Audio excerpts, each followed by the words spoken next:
Hello and welcome to Season 11, Episode 5 of Unlimited Opinions. I'm Adam Bishop. I'm Mark Bishop. We are, of course, reading J.R.R. Tolkien's The Monsters and the Critics and other essays, this time finishing up our discussion of On Fairy Stories, reading the second half of the essay, which we left for this time. Last week we talked about sort of what does and what does not count as a fairy story, and this time we're talking more about, according to Tolkien, of course. And this time we're talking... Not that there's any daylight between you and he. No, pretty much none. But this time we're talking about what he thinks sort of the importance of fairy stories is. I think this is the much more interesting and sort of thought-provoking half of the essay. But I don't know, what did you think? Uh-oh. No, I mean, it's so... What do you say, esoteric? It's such a specific topic. That's true. Of particular and perhaps peculiar interest. So once you accept that we are reading about this topic in such great detail, it's quite informative. I think this is very universal. And what he talks about in here, I think it applies to a lot more things than just fairy stories. How do you figure? Well, he's talking about, human creation writ large, really, is really his end message here. He's talking about, humans in the image and likeness of God and what we create and what we're able to make and things like that, and really what, the whole purpose of art is. So he's talking more than just about fantasy and fairy story here, but we could talk about that as we sort of go through this section here. Yeah, that's a good point. Thank you. But he starts with children. He does start with children, because he makes the point, we were talking last week about what is and is not a fairy story and all the misconceptions that people have. And so he spends a pretty good while talking about how there's this really poor misconception that it's really fairy stories are only for children and are only meant to be read by children or read to children. And he says that's a big mistake. Or even that it's the primary purpose. Right, right. He says, it's probably... Which I guess to a guy who writes really sophisticated, I call it fantasy books and novels and his creativity, I could see how he'd be a little sensitive to the subject. Oh, you write children's stories. Yeah. The Hobbit's not a children's story. In some ways it was when it was being written. But it's definitely more than just a children's story. Well, it's not a story about children. What do you mean it was a children's story? Well, because it was like when he was creating it, it was just a story that he was telling to his kids. Yes. So it's much more of a children's story than The Lord of the Rings is, or The Silmarillion. In that sense, it's much more of a child-friendly. Remind me, which one did he write first? The Hobbit. The Hobbit. Well, he was writing the Silmarillion for a very long time throughout his life, and a lot of those early stories he had written very early on, and those became part of the Silmarillion. But The Hobbit was published first. And then The Lord of the Rings quite a few years later, and then the Silmarillion wasn't published until after his death, and that was sort of edited and put together by his son, Christopher. I understand. Yes, Thank you. You're welcome. But yeah, he goes through and he talks about, he says, the association of children and fairy stories is an accident of our domestic history. This is on page 130. He says, really, that the reason for that, it's not for any particular purpose, any inherent nature of the fairy story. It's just that has become the way that they've been told, as they become sort of like nursery rhymes, nursery tales, told to children by maids or by mothers and things like that. He says there's really no distinct purpose in that. That's just the way that things sort of developed there. Well, didn't he also say, it's like, because it deals with imaginary worlds, that people think it's like a childlike story too. Yes. But he did mention, I don't know if it was exactly here in this part of the book, but he was talking about, there's a theory that, especially in the more wealthy families that have working class or common folk, so to speak, being maids or household workers, and they would have shared the old historical, the old tales from the village, so to speak, and, those old, I guess, fantasy tales or whatever. Yeah, because he brings up Lang's fairy books again. Of course, this is the Andrew Lang lecture. And he says this is on 131. This is in the introduction of the series. He says, they represent, talking about the fairy tales, he says, the young age of man, true to his early loves and have his unblunted edge of belief, a fresh appetite for marvels. Is it true, he says, is the great question children ask. And he says that those things are seen as closely related, the belief and the appetite for marvels. He says we sort of combine those two things, but it's not entirely true. He says they are radically different, that the appetite for marvels is not at once or at first differentiated by a growing human mind from its general appetite. seems very clear that Lang was using belief in its ordinary sense, belief that a thing exists or can happen in the real primary world. But he says that that's not really what's happening in fairy story. You're not really believing that this is something that happens in a primary world. The purpose of a fairy story, and he talks about this later in his section on fantasy, is that you believe in the secondary world, that it has enough sort of information, it takes itself seriously enough that you believe that this is possible within the secondary world that the story has created. By the way, look at these notes. I circled the exact quote. Wow, that's great. Great minds think alike. We sure do. It reminds me, like I used to read you and your brother's little stories, and that would come up. Like I can't remember specifically which one of you boys, but maybe all four of you at different times. Was that really happened? Is that true? Yeah. Did it? And then who was it? Was it Eli that hated when I would read the book? Dragons Love Tacos. Oh, he loved that book. Yeah, but I'd read it. Dragoons Love Tacos. it would infuriate him. Kind of like, not really infuriate him. It would just upset him, and he would giggle, and he would like say, he'd be like yelling at me and trying to like cover my mouth with his hand. No, that's not how. I said, no, it says right here, Dragoons Love Tacos.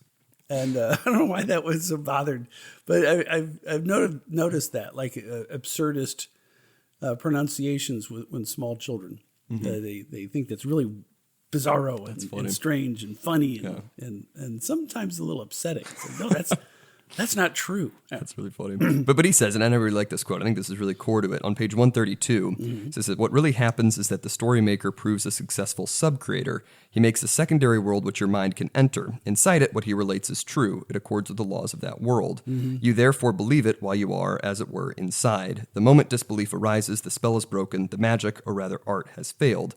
You are then out in the primary world again, looking at the little abortive secondary world from outside. And he goes on and says a little bit more, but it's like... It's interesting that he says he does not agree with the term willing suspension of disbelief, because he considers it, he mentions that at the beginning of that paragraph, 132, he says that state of mind has been called willing suspension of disbelief, but he continues kind of disputing that because it's not a disbelief, it's a belief in something else. Right. If that makes sense? Right. But I think he makes that point so clearly, and he talks about, I don't know how much in detail we're going to talk about this section of his book, but what he says is so true. You have to have like an internal consistency in that fantasy or that fairy story or whatever, because as soon as there's something that doesn't make sense, something that isn't consistent with that world, right? Like they say, like jump the shark. Like you have something that's like an easy out or some sort of absurd thing that is not consistent with the rest of the story. It just destroys the entire like superstructure that you set up when you're reading and enjoying a fairy story, so to speak. No, exactly. Because he says it's not a willing suspension of disbelief. It is like full belief, but in the secondary world. Correct. Yeah, right. Absolutely. I just said that. Yes. Well, I was reiterating your point. I was adding on and agreeing with you. I'm encouraged that you're actually moving one page forward each time you quote something. So it's got a lot of quotes. We'll be done with this book in 352 pages. Well, we could skip ahead a little bit. We can do whatever you want. That's all right. You're kind of leading this one because it's of your particular interest. That is true. Or peculiar. Yes, but then he moves on. I'll jump to page 135. Oh, my gosh. Yes, I know. We're really jumping ahead. Well, I love this quote. I don't know why, but I've underlined, I desire dragons with a profound desire. Yes, that's what I was saying. And I thought, because he's talking about these fairy stories and how interesting he was when he was a young man or a child. And I just thought, for a linguist, somebody so brilliant, I was surprised that he made this statement, which repeated the use of the word desire. I desired dragons with a profound desire. Yes. It's just such a great desire. You have to use the word twice, I guess. Well, I guess it is. It does have a certain amount of strength right. because he's talking about desire. He's just saying how profound it was. But right. Yeah, because he says a little bit earlier, he says, fairy stories were plainly... He should just said, I had a profound desire of dragons. Or my desire of dragons was profound. Yeah. I don't know why you used desire You're twice. really hung up on this. I was struck by it because it was odd thing to say about yourself when you were a kid, that you had this profound desire to read dragon stories. Yes. What is that? And then he wrote it kind of clumsy. I don't think that's clumsy. I think it is. It's just emphasizing. It's a very profound desire. But he says a little bit earlier on, he says, fairy stories were plainly not primarily concerned with possibility, but with desirability. That's where he talks about what he desired. Oh, so you went back. But yeah, I did. But then after he says, I desired dragons with a profound desire, he says, but the world that contained even the imagination of Fafnir, who's one of the big dragons in Norse mythology, was richer and more beautiful at whatever cost of peril. The dweller in the quiet and fertile plains may hear of the tormented hills and the unharvested sea and long for them in his heart. For the heart is hard, though the body be soft. And he's like, well, of course, I didn't really want dragons to be flying through my hometown, but I wanted to be part of this world, right? I desired the dragons, but even more than that, I wanted to be a part of this secondary world in which the dragons were. Yes. This richer and fuller world that we see around us. Yeah, and he goes on to talk about like his personal history, and he doesn't. I mean, in the other writings, he doesn't talk about the war so much, but he was a soldier in World War I. But he mentions the bottom of that paragraph on 135. A real taste for fairy stories was wakened by philology on the threshold of manhood and quickened to full life by war. And it's like, whoa, I wasn't seeing that coming. But it's amazing the effect that World War I had on so many artists. It was just such a despicable experience. But like Hemingway, a tremendous novelist. Sure. And I really like his stuff that I read. Yes. Yeah. But then he talks about, he goes on a little bit later, but he says, I do not deny that there is a truth in Andrew Lang's words, sentimental though they may sound. He who would enter into the kingdom of fairy should have the heart of a little child. For that possession is necessary to all high adventure, into kingdoms both less and far greater than fairy. But humility and innocence, these things the heart of a child must mean in such a context, do not necessarily imply an uncritical wonder, nor indeed an uncritical tenderness. It's really that humility, right? It's not just accepting whatever you're told, but sort of having the humility, to sort of enter into that secondary world is really what he's talking about. It's a child in a good sense, rather than this bad sense, this sense that you just believe whatever's sort of given to you and things like that. He says, the humility of a child is a good thing. We should have that attitude rather than, blind accepting of whatever. But then he moves on to fantasy. He says, first of all, if written with art, the prime value of fairy stories will simply be that value which, as literature, they share with other literary forms. But fairy stories offer also, in a peculiar degree or mode, these things: fantasy, recover, escape, consolation, all things which children have as a rule less need than older people. And so that's what he sort of summarizes this last section, and then he goes into these other sections on fantasy and then recovery, escape, and consolation. Yes. And he has a really... I think this section was probably the most interesting to me, where he's talking about the fantasy at some point. What he's talking about is art. That you really should have. It says the achievement of the expression which gives or seems to give the inner consistency of reality is indeed another thing or aspect needing another name, art. Yeah. The operative link between imagination and the final result, subcreation. Right. Which again, he's on that subcreation thing, which is really fascinating. Yeah. I mean, that's like one of his big innovations, one of his big philosophies that I think really, with the epilogue in mind, kind of becomes a theological concept too. But he's really, I think, pulling a lot on like Thomistic philosophy here and scholasticism. He talks a little bit earlier in Imagination, this whole first paragraph, which I'm going to read and you're going to probably groan about. He says, the human mind is capable of forming mental images of things not actually present. The faculty of conceiving the images is or was naturally called imagination. But in recent times, in technical, not normal language, imagination has often been held to be something higher than the mere image-making ascribed to the operations of fancy, a reduced and depreciatory form of the older word fantasy. An attempt is thus made to restrict, I should say, misapply, imagination to the power of giving to ideal creations the inner consistency of reality. So he says that technical term, imagination, that is like the medieval scholastic idea of like how we understand anything, really kind of drawing on Aristotle there, as we sort of look at generals or particulars and then sort of produce an image out of those, and that is the imagination process by which we understand universal things. So it's like we see a bunch of different examples of chairs, and with our senses we perceive those and we imagine sort of the universal chair, and that's how we sort of understand the world. So he's really drawing, I think, a lot on earlier medieval philosophy there. Interesting. I didn't even think of the broader scope. There you go. Now you are. Although, again, I have quote. There you go. There you go. Abbreviated. So great minds still think alike. Yes, exactly. But then he goes on and he talks about, he says, fantasy, of course, starts out with an advantage, arresting strangeness. But that advantage has been turned against it and has contributed to its disrepute. Many people dislike being arrested. They dislike any meddling with the primary world, or such small glimpses of it are familiar to them. They therefore stupidly and even maliciously confound fantasy with dreaming, in which there is no art, and with mental disorders, in which there's not even control, with delusion and hallucination. And he says that's why you have such a visceral reaction. I think that kind of also ties back into his idea that it's really, that people think it's only for children.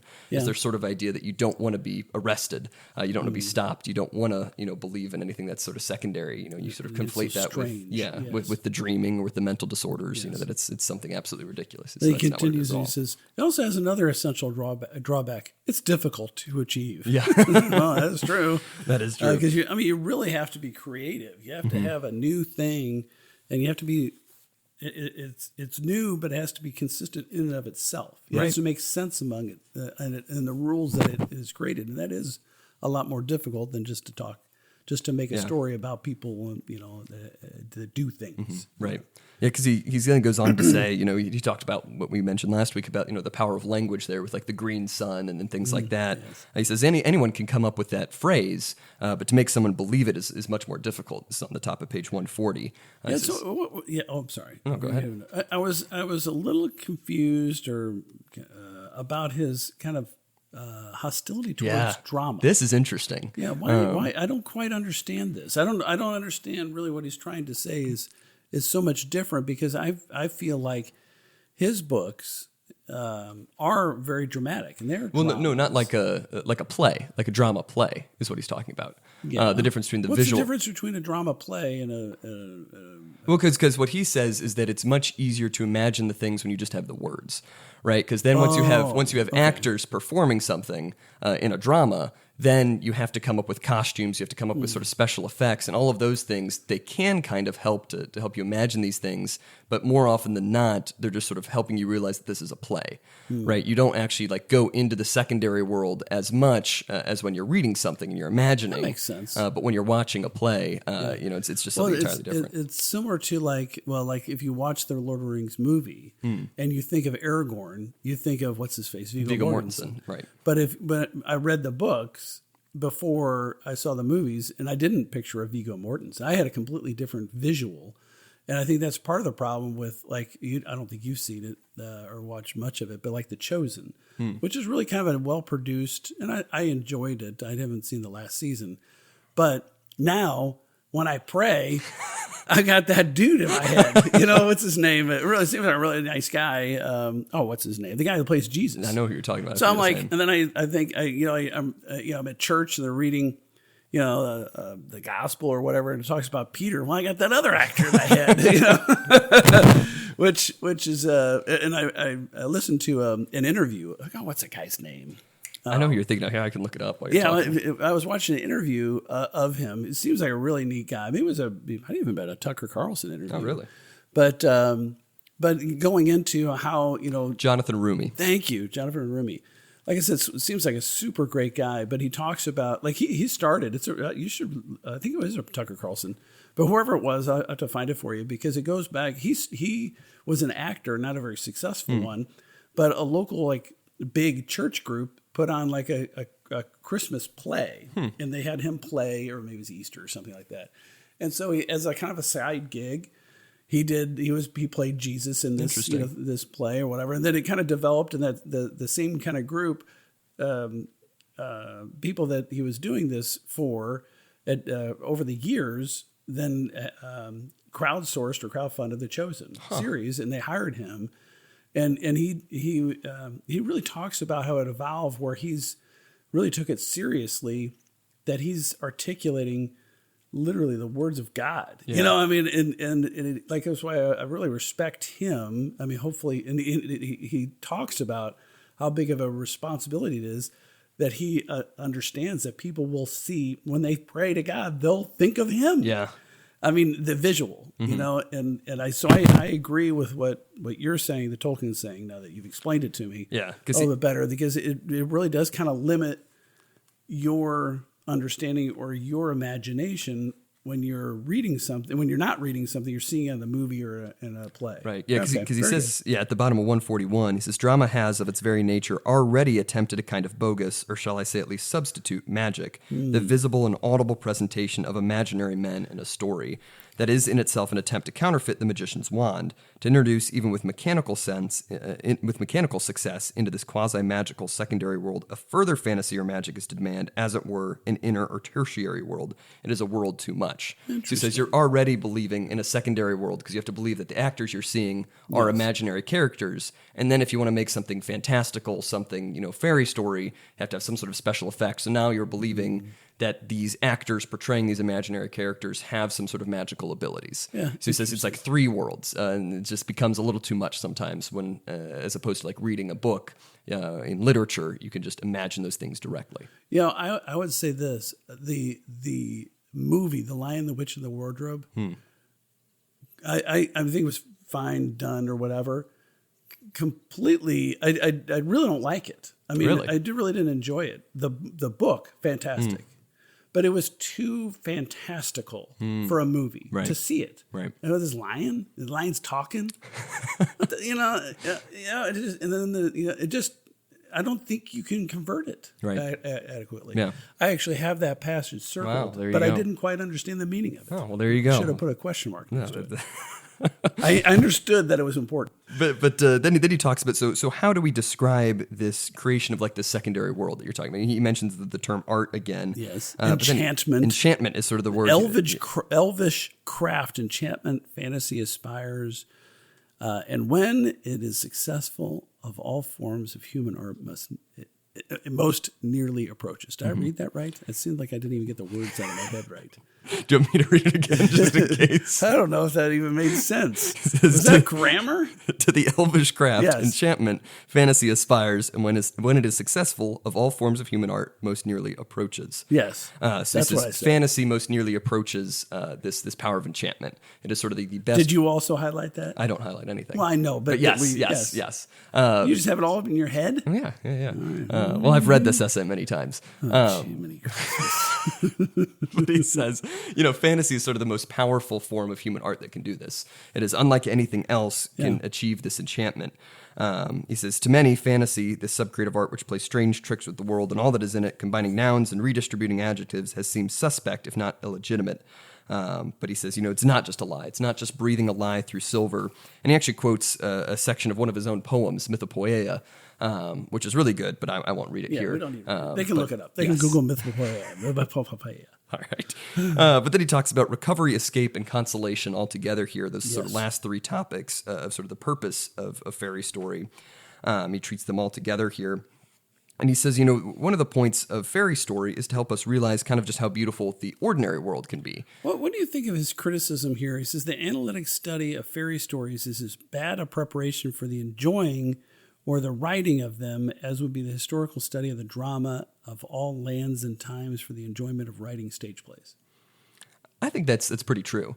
Especially just being too technical or Yes. too analytical, not really being as creative. Right. Yeah. Because what he's talking about is like, I think we talked about this last time, but like the comparative mythology people who are like claiming, well, Thor is really just, this god from this other culture that's just been transposed in this way. Well, that's not going to prepare you to write a good story. Yes. Right. That might prepare you to write an article in some research paper. But to really believe it has to be more of an art form.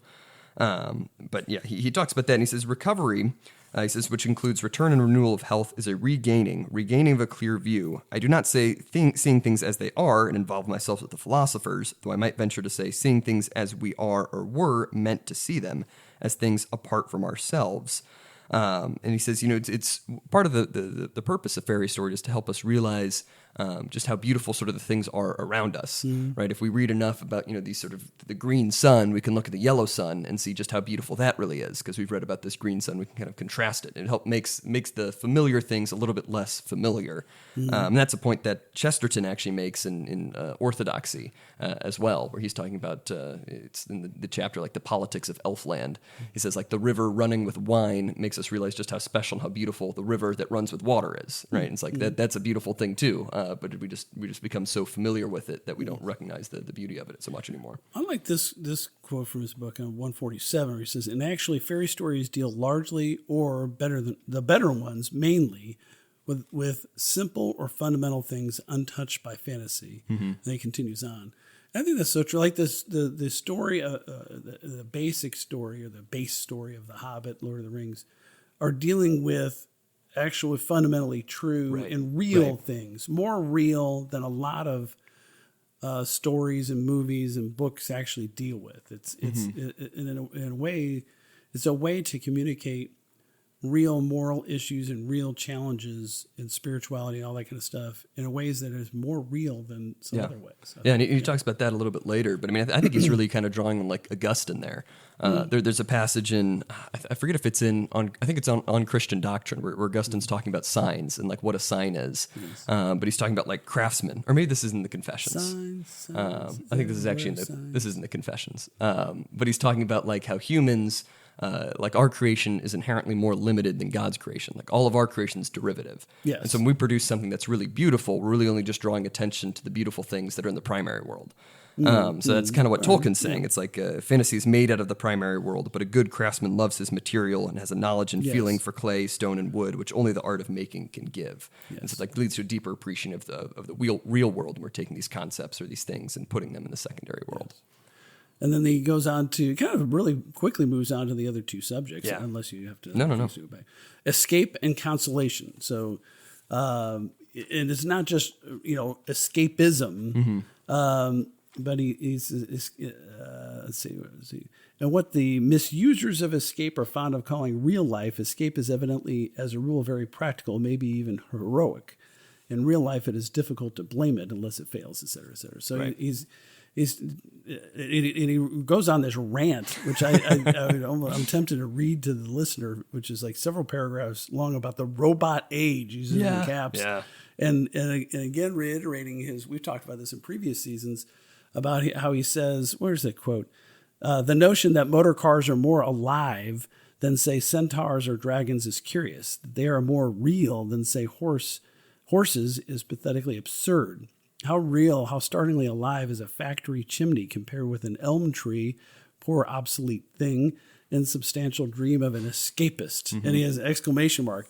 And he goes on and on. I just feel like he's like, sometimes I go on my rants. It felt like he was going on a rant about the mechanization of modernity and how we value that. And then he goes on to talk about a professor of humanities who says he was happy that a factory was built near the college so that people could be closer to real life while during their studies. And he's just, really criticizing that person, saying that's not real. It's just noise and not human or creative. And I wonder what Tolkien would think of our modern day truly robotic factories. And then every time I see a new video of an advance in these robots, it's crazy. Like I forget, I don't know what is it, Tesla? It was one of the Elon Musk companies that has these really lifelike robots. And he's saying that they're going to be in production, wide scale production, to have robot butlers like in the next 2 years or something. It's crazy. Yeah.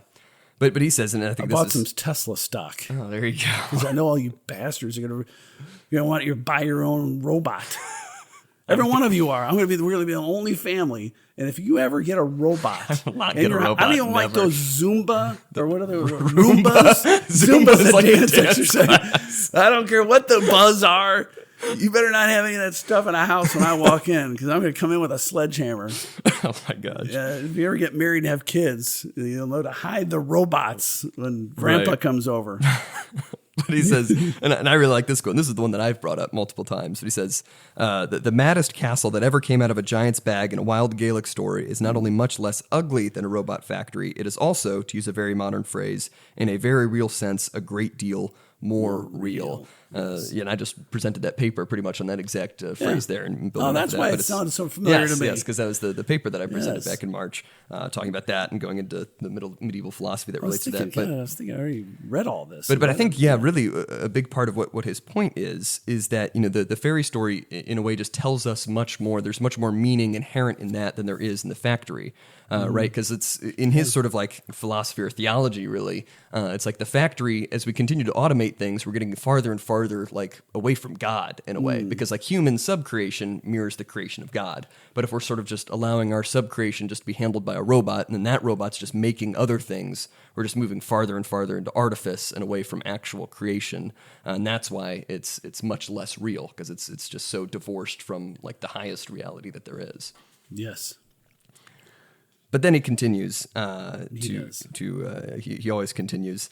But he talks about that the last sort of big like topic or theme that he introduces is this eucatastrophe, yes, which literally just means good catastrophe. And that's what he talks about, the consolation. Yeah. He says, the consolation of fairy stories, the joy of the happy ending, or more correctly, of the good catastrophe, the sudden joyous turn, for there's no true end to any fairy tale. This joy, which is one of the things which fairy stories can produce supremely well, it is not essentially escapist nor fugitive. In its fairy tale or otherworld setting, it is a sudden and miraculous grace, never to be counted on to recur. So he says that's really the mark of a good fairy story. So when you have this eucatastrophe, this sudden turn where things seem to be going bad, and he himself gives the example in some of his letters with Gollum taking the ring at the end of The Lord of the Rings, right? Frodo fails, right? It's the biggest catastrophe of all time. Right. Everything seems lost. Gollum gets the ring, and then by sudden, like a sudden turn of really like providence, divine intervention, Gollum, as he's jumping for joy because he's won and the evil has won, he slips and he falls into Mount Doom. So it's like only by the ultimate corruption, by the ultimate catastrophe, do things take a turn. You have that good catastrophe, the eucatastrophe, at the very end. Yes. But then he says in the epilogue. The epilogue is really religious. Yes. I was surprised by this. People think, we're not 100% sure, but some of the scholars think that this wasn't part of the original lecture he delivered, but when he revised it for publication, like in 47, he added this whole section. And I think it's really critical because I think this really, all the sort of theological stuff, I think is dependent on the epilogue. And I think it really the whole essay really only makes sense with this in mind as sort of his bigger ideas here. But he says, he's basically saying that the story of Jesus, is the Christian story, as he says, is God redeemed the corrupt, making creatures men in a way fitting to this aspect as to others of their strange nature. And he says Gospels contain a fairy story, right? Peculiarly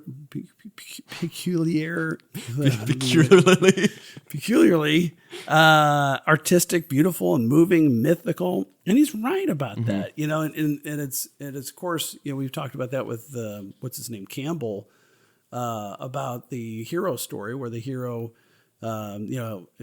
comes up and then has to go out on his own and come back and is repudiated and then is ultimately successful in proving his worth. I mean, that's the story of Jesus, right? Because everything he says builds up to this, throughout this essay. He says probably every writer making a secondary world of fantasy, every sub-creator wishes in some measure to be a real maker or hopes that he is drawing on reality, hopes that the peculiar quality of this secondary world, if not all the details are derived from reality, are flowing into it. And that's where he's sort of coming from, the image and likeness of God as a true creator. And then he says, the consolation I just talked about, sort of at the very end here, why does this happen? Why is this the most satisfying, part of fairy stories? Why do we need this? He says, the birth of Christ is the eucatastrophe of man's history. The resurrection is the eucatastrophe of the story of the incarnation. This story begins and ends in joy. It has preeminently the inner consistency of reality. There is no tale ever told that men would rather find was true, and none which so many skeptical men have accepted as true on its own merits. For the art of it has the supremely convincing tone of primary art, that is, of creation. To reject it leads either to sadness or to wrath. He says that's really, what fairy story leads to. That's really why we make these things, because we're made in the image and likeness of a creator, and every story in some way, shape, or form echoes the greatest story, that of Jesus Christ, of the Gospels. I think he has the best answer to what is the meaning of life. Yeah. Don't you think? Yes. I mean, if you think about, okay, what is your purpose of being here?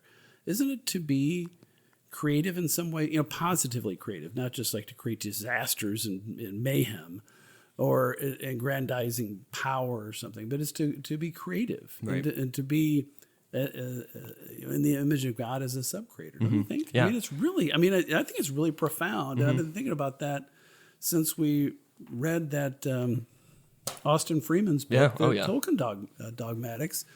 I'm like, this guy makes a lot of sense. Yeah. These are really really smart philosopher. I mean, Yeah. I'm not talking about Austin Freeman, but I'm sure he Yes, is too. yeah. I'm talking about Tolkien. Yeah. You know, Yeah, I think he's absolutely underrated as a philosopher, as a theologian, because it's Yes. sort of like buried in all of his works, right? yeah, This is in the epilogue He to this wasn't whole. trying to Right. like be like I'm going to say important things about reality, morality, and theology, but he did, Right. You know, and he didn't shy away from it. But I don't think that's what his main focus, Right. You know, his immediate focus was. It was like Right. a secondary focus, Right. by explanation. Yeah. But I think he kind of summarizes. I want to read this last paragraph here because Go ahead. it's really well We'll written. close it out with it. Yes, he says, but in God's kingdom, the presence of the greatest does not depress the small. Again, sort of talking about the subcreation relating to the higher creation. Mm-hmm. Redeemed man is still man. Story, fantasy still go on and should go on. So he says, just because we have the Gospels, it doesn't mean we should just do away with all fairy story. He says, the Evangelium has not abrogated legends, it has hallowed them, especially the happy ending. The Christian is still to work, with mind as well as body, to suffer, hope, and die, but he may now perceive that all his bents and faculties have a purpose which can be redeemed. So great is the bounty with which he has been treated that he may now, perhaps, fairly dare to guess that in fantasy he may actually assist in the affiliation and multiple enrichment of creation. All tales may come true, and yet at the last redeemed, they may be as like and as unlike the forms that we give them as man. Finally redeemed will be like and unlike the fallen that we know.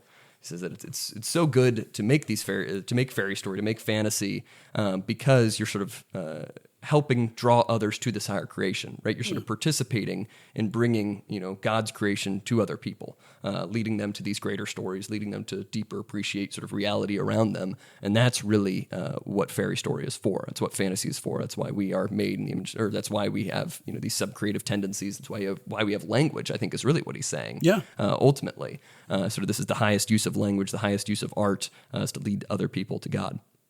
Yes. Yes. Do you have any other thoughts on this? I don't. Yeah. Yeah, good summary. But do you see why I think this is a really, really, really good essay? Yes, I think the epilogue is fantastic. Yes. You're not sold on the rest of it. Well, yeah, You could have done away with the other 45 pages. you had to read the first 43 or whatever to understand his point in the epilogue. Yes. You know, No, I agree. 100%. Yes. Good. It was good stuff. Yes. No, I think it's excellent. Mm-hmm. All right. Well, this has been Season 11, Episode 5 of Unlimited Opinions. You can, of course, follow us on Twitter at ULMTD Opinions. I've been Adam Bishop. I'm still Mark Bishop.